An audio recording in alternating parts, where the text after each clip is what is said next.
Hello, and thank you so much for joining us today. I'm Carol Jenkins. The program is Black America. And with us today, Dr. Marc Lamont Hill. He doesn't like to use that, but we're putting it in.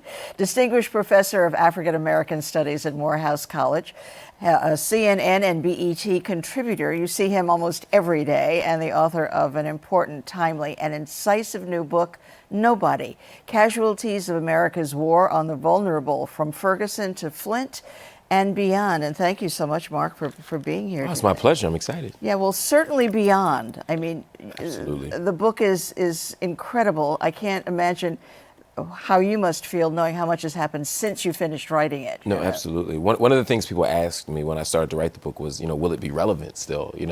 Are you worried about writing a book that begins with Mike Brown? Because 2 years later, the book will be out and we won't be talking about Mike Brown anymore. Well, it's turned out we're still talking about Mike Brown. But we're also talking about these other issues. Right, all of these others. So, to start with, we always ask our guests to place themselves in Black America. Yeah. Where did you grow up? Who were the influences on your life?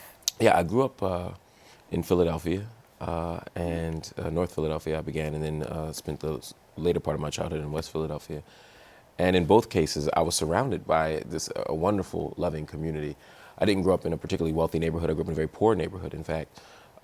And I was surrounded by lots of stuff, drugs and guns and, all the things that, can make life challenging for the vulnerable. And in many ways, I was just lucky. How so? How so? And I say that because many people will paint themselves as heroic figures. But you did it all yourself. Yeah, I did it myself. I was surrounded by social misery, but I just worked harder than everybody else. And it's not true. I mean, I did have some things in place that were good for me. I had parents who were supportive. I had two parents in the house. They were both educators who had sort of pulled themselves up by the bootstraps. My father was born in 1928 in Georgia. My mother born in 1939 in Prince Edward County in Virginia. They literally closed the schools there when it was time to integrate them. Brown versus Board, they said we'd rather have no school than have black people go to school. So she moved to the north to find school. My father moved out of the Jim Crow South, joined the military, and then eventually went back to school. So they both valued education because they had to work so hard to access it. Sure. After that, they instilled that in me, my brothers, my sister. How many? There are 5 of us total. And they really imparted this idea that you have to work hard and get education. And that helped. And did all 5 make it out? No, but many of us did.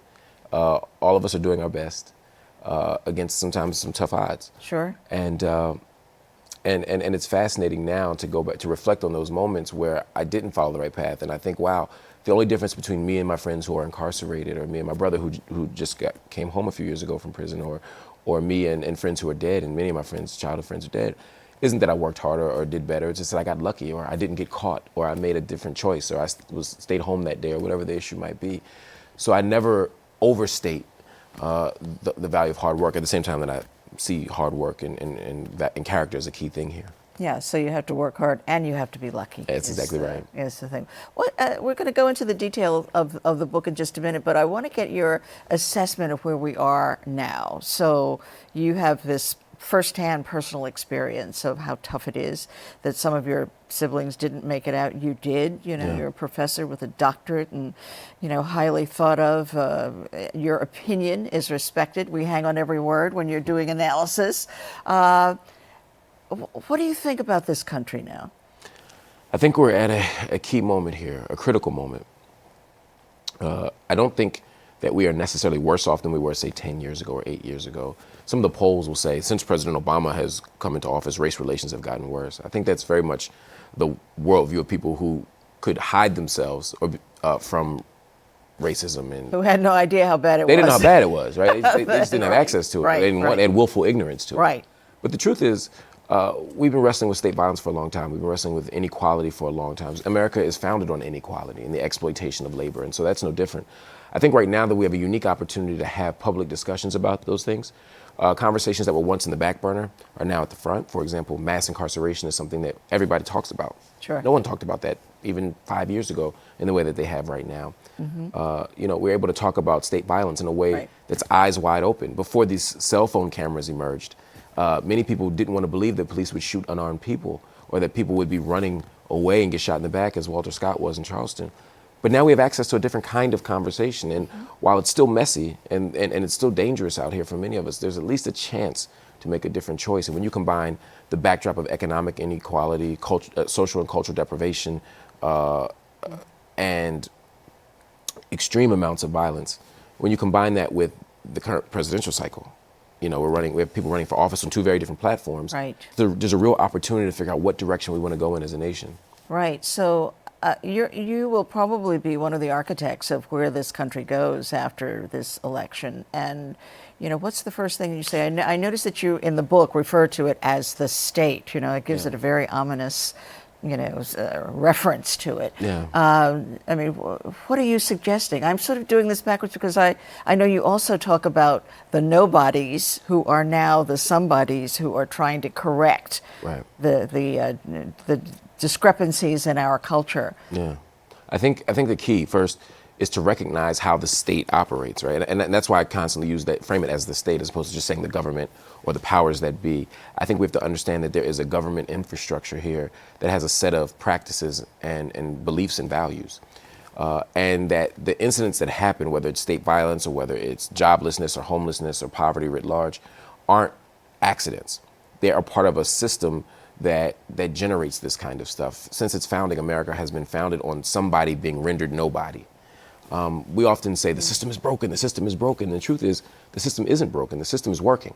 This is how the system is designed. Our goal has to be to say... doing what it was meant to do. Exactly. Right. So we should say not that the system is broken and we should make it work, but rather the system is working and we should break it. And for me to break it, we first have to have an understanding of what it is and how it functions, which is what I try to do in the book.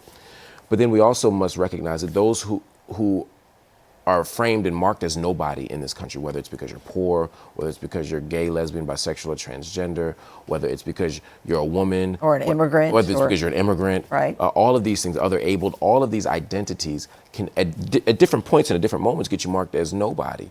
You're disposable, vulnerable. Right. Invisible. Invisible you even. refer to Ralph Ellison and his book. Absolutely. The Invisible Man. Right. It's this weird way where you can be, as a black person, invisible. They don't see you, or they erase you. They put you in prison because you have, they throw you in these other institutions that hide you. And at the other side, instead of being invisible, you can be hyper visible, right? You're just walking down the street, right, with a hoodie on, right, and suddenly you get seen as a civic terror that needs to be stopped with lethal force, right. So it's an interesting tension. Yeah, I love that in the part of the book where you talk about someone who was stopped because he looked a policeman in the eye, Right. And that goes back to those old days when a black person was not supposed to look at a white person on the street. Absolutely. So, I mean, if you make eye contact with a policeman, you could absolutely be in jail or worse. Absolutely. When you just talk to from that. Absolutely. That's what happened. That's how Freddie Gray's death sequence begins. He looks an officer in the eye. The officer sees that as disrespect and begins chasing him. And as you point out, that goes back to ancient Mesopotamia. I mean, slaves weren't allowed to look people in the eye. In fact, the word ingenudo actually means like one who shouldn't look people in the eye, right? So there's this way in which we're still reenacting these very old rituals around inequality and oppression and dehumanization. So for me, the way to fix this, the way to get somewhere, is to have a theory of the state, to have an analysis of what's going on in the system, and then to help organize those who are marked as nobody to change the world, because that's always been what's happened. The people at the bottom have enough. They say enough. And then they organize, they get political education, and they struggle for justice.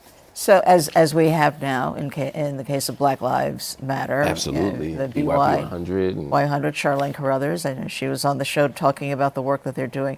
So you say these are the nobodies who are becoming the somebodies Right. that are upsetting the system as it was created that suppresses the invisible people. Absolutely. But it's key to remember that these nobodies have always been somebody. Right. Absolutely. Right. They get marked as nobody, but they've always been somebody. And I know you weren't saying that, but, Right. but that's a key for us Precisely. to understand for ourselves.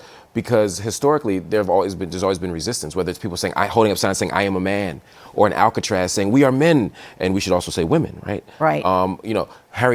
Sojourner Truth, rather, ain't I a woman? Right. Right. There's this way in which we are always asserting our humanity. Screaming out Black Lives Matter is an assertion of humanity. Jesse Jackson saying, I am somebody. All of this is an assertion of our humanity that is leveraged through hard work, organizing, and activism to make change. Okay. I was struck by a clip that we're going to show now, because a lot of what you talk about in the book is Michael Brown, this teenager, shot, killed, left on the street, and somebody referred to him as a like he was nobody, that nobody cared. Let's take a look at that clip now. We used to hang out in trees like strange fruit. They would lynch us. Oh, they do still do it. They just do it by other means. We're not hanging down from trees because hanging down from trees is politically incorrect. Instead, you see Mike Brown's body in Canfield Court laying there for 4 hours. All right, make it plain. His body laying there for 4 hours. We was out there, that little boy, that young man, 18 years old. It took him 2 hours to put a sheet over him. And the sheet didn't fit. Yes, sir. You pull it up and his feet were poking out. They pulled it up the other way. His head was sticking out. Flies and buzzards flying around his body. 95 degrees outside. The stench of death in the air. Babies standing around. Young people standing around. Elders standing around. Seeing that child that they watched for 18 years lay there like he didn't belong to nobody. Big brother. That's a lynching. Yes, it is. Yes, sir. What happened to Tamir Rice Big brother. was a lynching. Big brother. 12-year-old boy, they call him in, is what, 21? That's right. Playing with a toy gun, somehow they see real gun. People say, well, that's an honest mistake. It ain't no honest mistake. Big brother. Ain't nothing honest about that mistake. Because even if he ain't had no gun, like Trayvon, even if he up like this, like Eric Garner, Yes, sir. even if he running away like Walter Scott, Yes, sir. they all ended up the same way. Family, we can't contort ourselves out of police terrorism. That's right. We can't behave our way out of police terrorism. That's right. So thank you for that preaching. In the book, I showed you my copy, which is yellow marked all the way through. Which I appreciate. That's a good sign. That's a good sign, even though and the corners folded down, the whole business. I was struck by your looking at the layers of failure, in a sense, of this system that's been created. And one of the things that you talk about really movingly is the broken window concept, because so many of the bad things that have happened, to just put an umbrella, a circle around it, the bad things that have happened recently, so many people killed, started with such trivial things. It's like selling a CD, selling a cigarette, a supposedly broken taillight. But you say that all of this was deliberate, a way of policing and a way of controlling people, this broken windows Absolutely. state of policing. Yeah, broken windows policing initially was designed as a way to make neighborhoods safer and better, and really to engage community. The principal idea, of course, was that if there's a window that's broken and it doesn't get fixed in a neighborhood, it sends a sign that you can do whatever you want in that neighborhood or to that window, right? Mm-hmm. And so you can rob the house, you can graffiti on the house because no one cares about it. So the idea was that we could attend to the superficial things what social scientists call social disorder, and that if we dealt with social disorder, we could reduce crime. That's the logic behind it. But the logic behind broken windows policing was also that we would go in the neighborhoods and figure out what the laws were, what the unwritten laws and rules were, that communities would have some say in how neighborhoods get policed. Not that we would go through a neighborhood like an occupying army and simply terrorize everybody. Not that we would walk in and find every person selling cigarettes or CDs and lock them up and criminalize them. That's the exact opposite of what broken windows policing has become. So what we've done under the guise or the title of broken windows policing is simply infiltrate neighborhoods and over-police them. And what we find is that when you over-police a neighborhood, you over-criminalize a neighborhood. In other words, of course crime is higher in our neighborhoods because that's where all the police are. That's where we're looking. And so, yeah, I could go to any neighborhood and find someone violating a crime. I could find someone loitering or littering or publicly storing food or disorderly conduct. I could go to Columbia University or Harvard University on a Friday night and lock up a bunch of people for public drunkenness or disorderly conduct or simple possession of marijuana. But I'm not looking there. So when I go to an Eric Garner in Staten Island and I see him selling Lucy cigarettes, or I go to Baton Rouge and I see Alton Sterling selling CDs, And instead of seeing that as a harmless crime, a victimless crime largely, I mean, we could have conversations about copyright law, but Sure. at the core, Sure. no one's being hurt by this. Right. And instead of saying, hey, that's just him, let him do it, or telling him to go away, it begins an interaction with law enforcement that becomes violent. And the fact that so many of these incidents become violent. Walter Scott in Charleston, who gets shot in the back for child support. Doesn't mean you don't pay child support. It just means it doesn't have to go down this way. The sister last night, Corinne Gaines. Right. This begins over trafficking. 23 Yeah, 23 years old. And her Right. son, she gets killed. Her son gets shot, 5 years Right. old. It begins over traffic infraction. Right. You look at a place like Ferguson, 20,000 people in the town, 16,000 of them, 16,000 out of a town of 20,000 have some sort of warrant or ticket infraction. In fact, that's how they were supporting their city government, right? it's the That business. was one of the findings. It's a that town's industry. When they stopped ticketing black people there, they had a shortfall. And Philandro Castile, outside of St. Paul, Minnesota, a suburb of that, shot while he sat in his car trying to inform a police officer that he had a gun. He had permission to carry it. Right. So that didn't get him very far. But I was just stunned to know that he had been stopped 46 times in his short life by the police for some sort of traffic infraction. And they said that most of them, he was stopped for things that couldn't be seen, from the outside. Right. It was just suspicion. Right. But then you talk about this next layer of blockage. When they get to jail, Sandra Bland was couldn't raise the bail money, Right. and she died. We still don't know definitively how, but that is the next territory where the vulnerable get Absolutely stopped. And that's why it's an economic issue as much as it is anything else, right? I mean, the pretext stops are what, the tail lights, Right. the lane changes. If I followed you, I'm sure you're a great driver, but if I followed you, No, the worst. But but even if you were a great driver, I'm a great driver. Right, And if you you're followed either of us for 20 minutes, I'm sure you'd find a moment where we're not 4 car lengths behind another car, Right. where we don't make the right signal, we don't stop the exact number of seconds at a Sure. stop sign. You can always find a reason to police someone and to follow someone and ultimately to charge someone or ticket someone if you look hard enough. And that's what seems to happen to us. But like you said, once you get into the crosshairs, Sandra Bland, she had a $5,000 bail, $500 bond. She didn't have the money. Right. She simply didn't have the money. And so instead of going home, she stays in jail. And you said in the book that 83% of the people who are in jail are there because they could not raise the money to get out. Right, exactly. And that's jail, not prison, jail. Right, just to be Right. clear for the viewers. So yeah, 83% are there and could be home if they had more money. So now we have a question of exchanging money for freedom.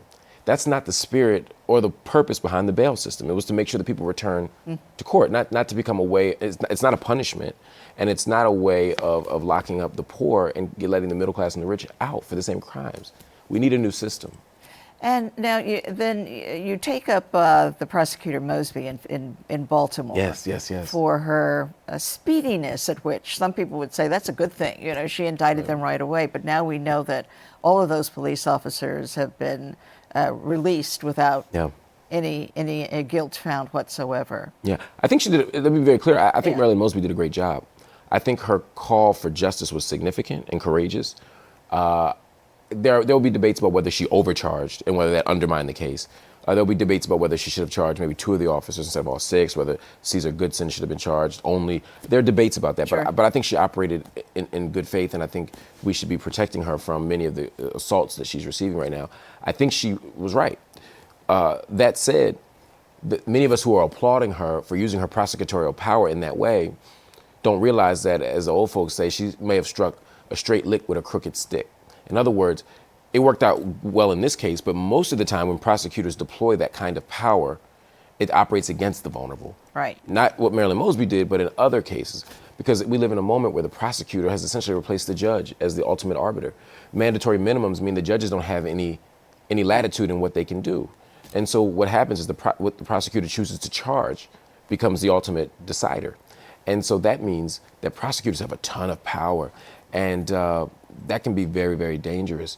And the mandatory minimums, it's important to know, and from a historical perspective, were largely a liberal project. Right? Conservatives wanted to get tough on crime for sure and said we need mandatory minimums. Right. But liberals also, like Edward Kennedy said, hey, wait a minute. When you have these sentences of 2 years to 30 years, it's not fair because certain people are getting to 2 and other people are getting to 30. So let's make a mandatory sentence. But that also has come down to hurt the vulnerable. So sometimes failed liberal projects, like I talk about in housing or like I talk about with sentencing, are just as culpable as failed conservative projects. But all of that conspires against the vulnerable, the prosecutor and the public defender system. And the system, and of course this mass imprisonment system that we have. But one of the theories that you examine in the book is that most people think that these small crimes will eventually lead to bigger crimes. Yeah. That's why you've got to get them. And that black people, or people of color particularly, are subject to being criminals. And I want to play this clip of you in your role as a CNN contributor there with Harry Houck. Ooh, we were doing so well. I know. No. Let's take a look at this, because the whole idea is, are black people more likely to be criminals than whites? Yeah. We did an investigation of the Ferguson Police Department. I talk about this in my new book. And there is considerable evidence of racism in Ferguson. So it isn't true that there was no evidence of racism. There were racist emails, racist phone calls, racist practices. He's saying in this specific incident. No, but, Come on, no, a but couple. let me finish. There were 3 emails, I believe, that were racist, correct? But Harry, there's only 3 40 emails. Harry, there's only like 100. It doesn't matter. But Harry, hold on. That means it's Hold on, systemic. guys. Harry stood on national TV and All right. just said that It's black people are not prone to systemic. criminality. I wouldn't be able to respond to that, okay? Well, they are. But you think black people are prone to criminality? The statistics here show this. You don't mean to say that. I'm gonna give you a chance to correct it. You don't mean that black people What are does prone this to say? criminality. What does this say? I don't know what that says, All right. but I know The chief can back me up because he's come he's right not out gonna, of he's not going to stay on national TV and say black people are prone to criminality. I either. am telling you, 75% I'm of all hoping you just don't shootings know. are blacks. I'm hoping you just don't know. 75% of shootings. What you're Harry, doing is you're Mark. interpreting something else I'm saying Harry, into your I'm- narrative. That's what you do. I'm just trying Harry, to talk. Mark, hold on one second. Hold on. I think you just don't know Chief, prone. points I'd like to Chief, make. First of all, I'm not make going to say your they're prone to blacks, prone to crime, because I don't believe it, and it's not true. That's the course first it's not true. It's thing. racist. The second thing, I have a slight difference. It is not racist. To say that black people are But prone to that's criminality. not what I said. I said 75% of the shootings that Can I occur just- in New York City are done by blacks. All right? Guys. And you keep on talking about this Okay, can I- disproportionate also- amount of whites and blacks in Because jail. it is And this is disproportionate, Harry. why. No, it's not. No. All It right. is, yeah, by the, All right, guys, by the seriously, definition, seriously. it is. How about we don't yell? The best- let me yeah, respond. that's exactly what I'm going to say. All right. Okay. This is a conversation that is not always easy to have. You're going to have clashes of perspective. But we all know this, all right? If you do not have this conversation the right way, you do not move forward. You can discuss the difference between entire race is prone to criminality, which I know is not what you mean. That's what we need, more civilized dialogue. Just like that, right? I'm sure we'll get to the bottom of Ooh, all my of blood this pressure in no rushes time. just watching that. I can't believe that happened. I know, but that's your job, is to sort of, straighten things out, because it's so easy to repeat statistics that he used. Yeah. And he is a former NYPD detective, Right. essentially saying that most crime was committed by blacks, which is, not true. It's a troublesome argument. First of all, it's apples and oranges. The conversation was whether or not there's disproportionate incarceration rates in the United States. Right. He points to New York crime statistics. Even if everything he said were true about New York, that still wouldn't necessarily prove that there's not disproportionality in the United States, because the United States is bigger than New York. But he points to crime statistics. When it comes to black men, most black men are not in jail for violent crimes, which is what he pointed to. They're in jail for nonviolent drug offenses. So again, it's apples and oranges.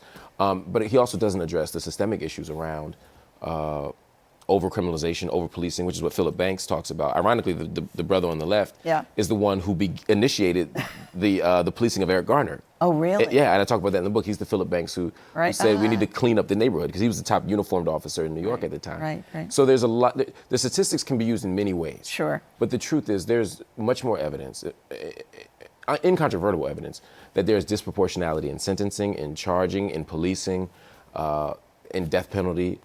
For the whole, blacks. Yeah. We only have a short time left, but I do want you to say something about Flint and the water. I know that people are being charged now at long last. Finally, yes. Finally, it took a long time for that. Yeah. But that, like Katrina, was, you think, in the similar category of the vulnerable being left to fend for themselves and subjected to death, in a sense. And that's the point. Just like Katrina. Katrina's a natural disaster, but it's the response that's unnatural, right? It's the fact that, and I don't think anyone blew up a levee in Katrina. I don't think anyone dropped lead in the water on purpose. But there's a level of indifference that emerges when the vulnerable are at play. If you took Eric Garner, Trayvon Martin, Katherine Johnson, Sandra Bland, all these people I talk about in the book, if they all lived in a town, the town would probably be just like Flint. Like Flint. Yeah, and that's the point. Right. You know, it's collective punishment for being poor, black, brown, politically disempowered, and that's what we need to think about. Flint is a microcosm of a bigger problem. We always close the show out by having our guest finish the statement, the power, the strength of Black America lies in. What's it to you? Organizing. The power of Black America lies in organizing. We need to analyze for sure. We need to act for sure. But there's something about organized movements that lead to the kind of change we want. You know, SNCC, SCLC, these were organized movements. Black Panthers, Nation of Islam, the UNIA, perhaps the towering movement of the 20th century. They were organized movements. At this moment, we need to organize. The story of Ferguson, for example, is not the story of August 9th when Mike Brown gets killed. It's August 10th when a nation of young people begin the longest and most effective resistance movement to state violence that we've ever seen in the United States. That's the key. So if we organize and struggle, we win. And do you think that there is a win in sight, or? Yes. Yes? I have to think that. Otherwise, there'd be no reason to keep fighting. You know, I have to believe that we're going to win because we always have. Every struggle we've ever fought for, we've won. And we've never won anything without struggling. So I continue to believe that we can win because 10 years ago, we couldn't imagine that gays could get married or that transgender, that trans bathroom access would be a key issue for us. We couldn't imagine an end to That's South true. Africa, you know, Right. 25, 30 years ago. We couldn't imagine these things, but we struggled and we won. We beat apartheid, we can beat this. All right. Mark, thank you so much It's been a pleasure. for being with us. Mark Lamont Hill, doctor at Morehouse. The book is Nobody, and it is an essential read. And thanks to you all out there for joining us as well. We will see you the next time. I'm Carol Jenkins. The program is Black America.